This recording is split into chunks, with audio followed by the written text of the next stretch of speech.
Historia de la filosofía, por Giovanni Fornero, volumen 4, 42, parte octava. La filosofía contemporánea, tomo 1, capítulo 2. La escuela de Frankfurt, 906. Marcuse, la sociedad unidimensional y el individuo mimético. La otra obra fundamental de Marcuse, la que más lo ha impuesto a la atención mundial, es One Dimensional Man, Studies in the Ideology of Advanced Industrial Society, una investigación de 1964 en la cual, retomando y vulgarizando temas de pensamiento ya presentes en Horkheimer y Adorno,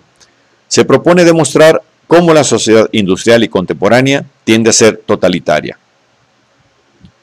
Según Marcuse, decir que las capacidades de la sociedad actual son desmesuradamente mayores de cuanto nunca hayan sido en el pasado, equivale a decir que el volumen del dominio de la sociedad sobre el individuo es desmesuradamente mayor de cuanto nunca haya sido en el pasado.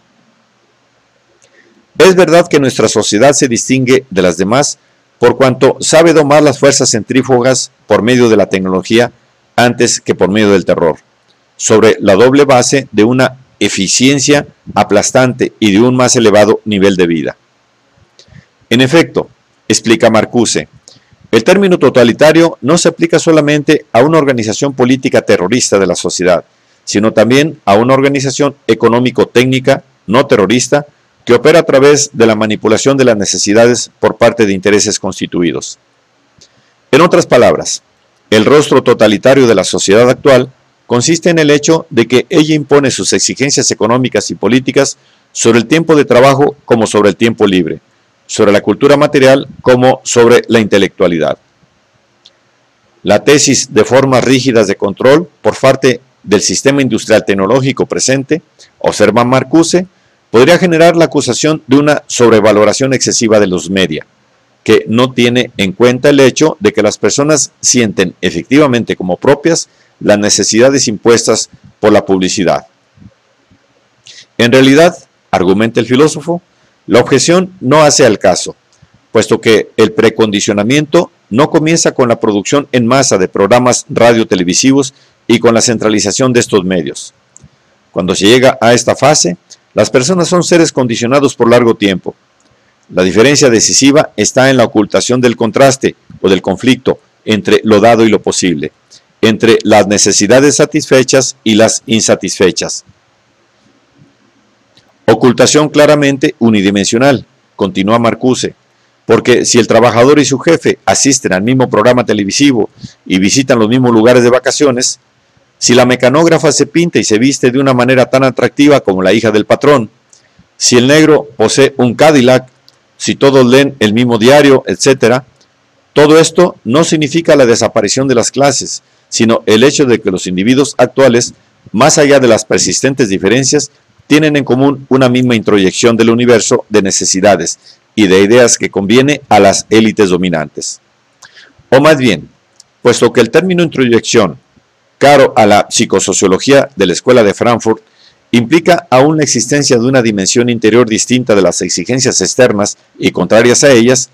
o bien una conciencia y un inconsciente individuales separados de la opinión y del comportamiento públicos, tal término, desde el punto de vista de Marcuse, es ya inadecuado para describir la actual realidad de la Advanced Industrial Society. En efecto, hoy en día, la producción y la distribución en masa reclaman al individuo entero, y la psicología industrial ha dejado desde hace tiempo de estar confinada en la fábrica, por lo cual los múltiples procesos de introyección parecen haberse fosilizado en reacciones casi mecánicas. El resultado no es la adaptación, sino la mimesis, una identificación inmediata del individuo con su sociedad, y a través de esta con la sociedad como un todo. Tanto es así que las personas se reconocen en sus mercancías, encuentran su alma en su automóvil, en el tocadiscos de alta fidelidad, en la casa de 2 plantas, en el equipamiento de la cocina, sin ser capaces de distinguir críticamente entre necesidades verdaderas y necesidades falsas. Las necesidades falsas, precisa Marcuse, son aquellas que vienen impuestas al individuo por parte de intereses sociales particulares a los cuales interesa su represión. Son las necesidades que perpetúan la fatiga, la agresividad, la miseria y la injusticia. La mayor parte de las necesidades que hoy prevalecen, la necesidad de relajarse, de divertirse, de comportarse y de consumar de acuerdo con los anuncios publicitarios, de amar y odiar aquello que otros aman y odian, pertenecen a esta categoría. Ciertamente, puede darse que el individuo encuentre extremo placer en satisfacerlas. El resultado es, por lo tanto, una euforia en medio de la infelicidad. Pero esta felicidad, insiste Marcuse, no es una condición que deba ser conservada y protegida si sirve para detener el desarrollo de la facultad crítica de reconocer la enfermedad del conjunto y coger las posibilidades que se ofrecen para curarla. El sustancial carácter totalitario y unidimensional de la sociedad actual no queda en modo alguno desmentido, según Marcuse, por el pretendido carácter democrático y tolerante de las instituciones políticas occidentales. No es sólo una forma específica de gobierno o de dominio de los partidos lo que produce el totalitarismo, sino también un sistema específico de producción y de distribución, sistema que puede ser muy bien compatible con un pluralismo de partidos, de periódicos, de poderes que se contrarrestan.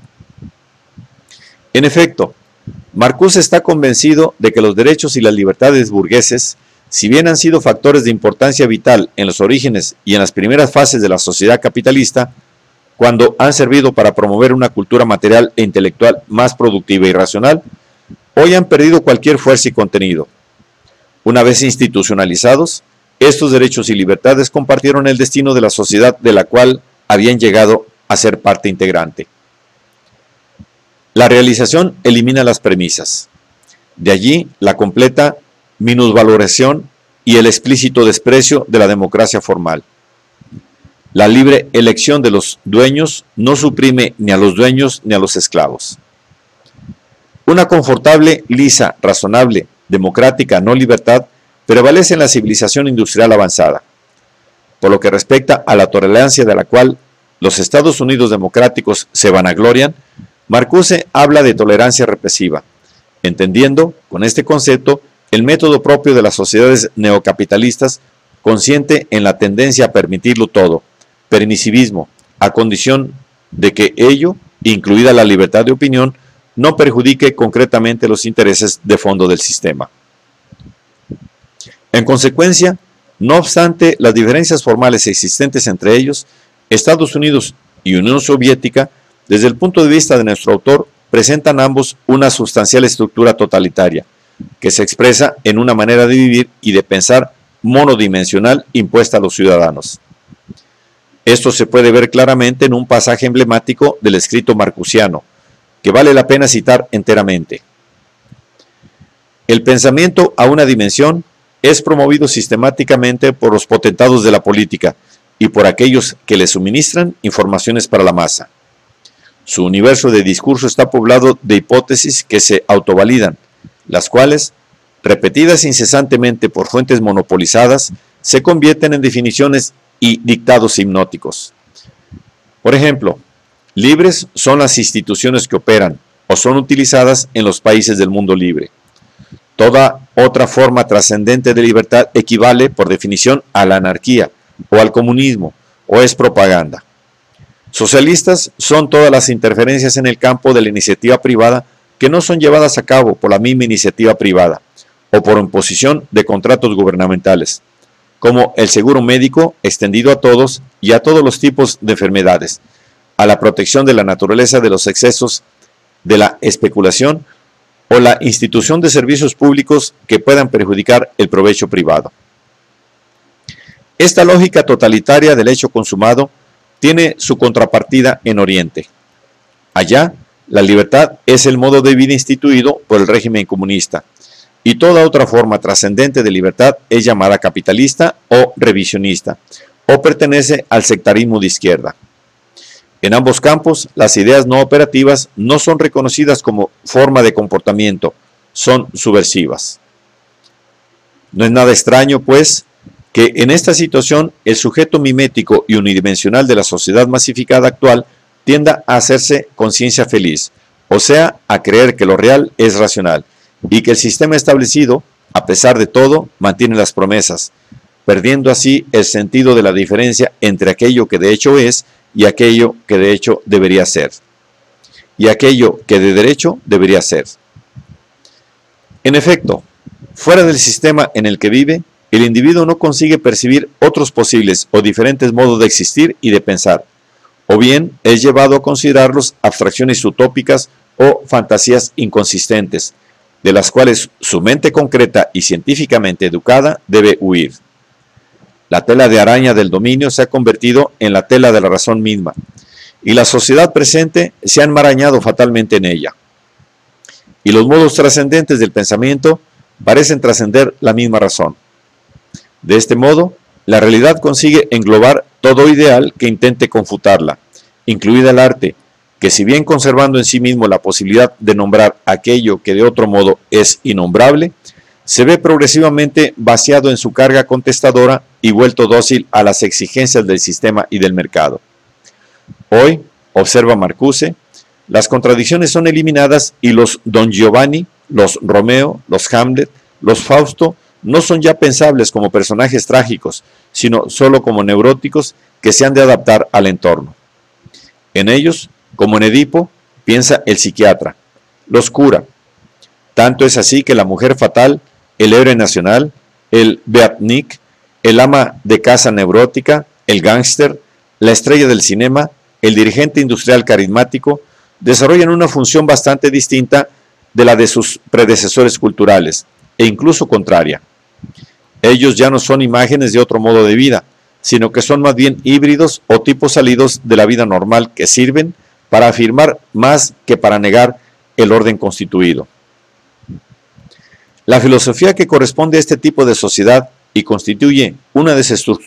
sus estructuras portantes es el pensamiento positivo, a cuya demolición crítica Marcuse, sobre la base de su pensamiento negativo, dedica numerosas páginas, entre las más brillantes de su libro. En efecto,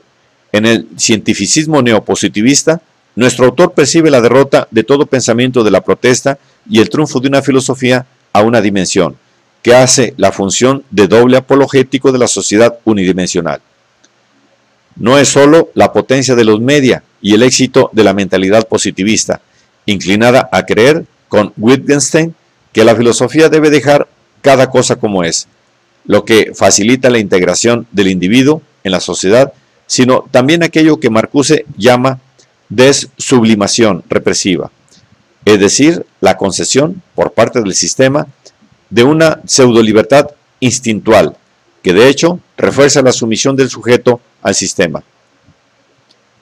Un caso típico es la sexualidad. Mientras en las sociedades anteriores la reivindicación de la libertad sexual tenía un poder de choque en relación con la sociedad existente, hoy, con la llegada de la liberalización del sexo, subrogado de la verdadera libertad del eros, la sexualidad se ha convertido en un poderoso instrumento de integración de conformismo, que opera al servicio del capitalismo. Por ello, mientras en las grandes figuras femeninas de la literatura europea, Fedra, Otilia, Ana Karenina, Emma Bovary, etc., la sexualidad, aún apareciendo de forma altamente sublimada, poseía una carga subversiva contra la moral social dominante. Hoy la sexualidad desublime de los noveluchos de la industria del sexo, obra más a favor que contra el status quo de represión general, tanto que se podría hablar de desublimación institucionalizada. Esta denuncia de la falsedad de la actual liberación representa uno de los temas constantes de la Escuela de Frankfurt, que encontramos también en Horkheimer y en Adorno. En efecto, bien lejos de justificar la reducción consumística del amor al sexo, los miembros de la Escuela de Frankfurt han visto, en gran parte del erotismo contemporáneo, una vulgar alienación con la lógica capitalista de la instrumentalización y de la mercantilización de la persona humana. En consecuencia, más que el sexo liberalizado, han visto como socialmente revolucionario el amor. En una nota de contrarrevolución y revuelta, Marcuse escribe, por ejemplo: Solo basta leer algunas de las poesías más auténticas de los jóvenes militantes o exmilitantes para ver cómo la poesía, aún permaneciendo como tal, puede ser política también hoy. Son poesías de amor políticas en cuanto poesías de amor, no donde son elegantemente desublimadas de la liberación verbal de la sexualidad, sino al contrario, donde la energía erótica haya la expresión sublime y poética, un lenguaje poético que llega a ser el grito contra lo que se hace a aquellos hombres y a aquellas mujeres que en esta sociedad aman. Al contrario, la unión del amor y de la subversión, la liberación social propia del eros, se pierde cuando el lenguaje poético es abandonado por un lenguaje vulgar puesto en verso o pseudoversos. Existe la pornografía, o sea, la publicidad sexual, propaganda del eros exhibicionista y comercial. El lenguaje vulgar y las fotografías evidentes del sexo y no las románticas poesías de amor es lo que hoy tiene valor de cambio. Puesto que el universo unidimensional del cual se ha hablado hasta ahora, coincidiendo con la sociedad tecnológica, presupone que en su base está la ciencia, Marcuse no ahorra a esta última críticas de fondo. La ciencia, en virtud de su método y sus conceptos, ha proyectado y promovido un universo en el cual el dominio de la naturaleza ha quedado atado al dominio del hombre. Atadura que corre el riesgo de ser total para este universo entero. Análogamente a los otros miembros de la escuela de Frankfurt, Marcuse, a propósito de la ciencia, presenta también una posición globalmente ambigua y, en ciertos aspectos, contradictoria. En efecto, si por un lado la considera como parte integrante del mundo tecnificado y administrado del siglo XX y como algo orgánicamente funcional para la racionalidad mecanizada del iluminismo, según las tesis típicas de Horkheimer y Adorno, por otro lado, la concibe como base potencial de una nueva libertad para el hombre, en virtud del razonamiento y de la consideración dialéctica ya desarrollada en Eros y Civilización, según el cual los procesos tecnológicos de mecanización y de unificación deberían liberar la energía de muchos individuos, haciéndola confluir en un reino aún inexplorado de libertad más allá de la necesidad.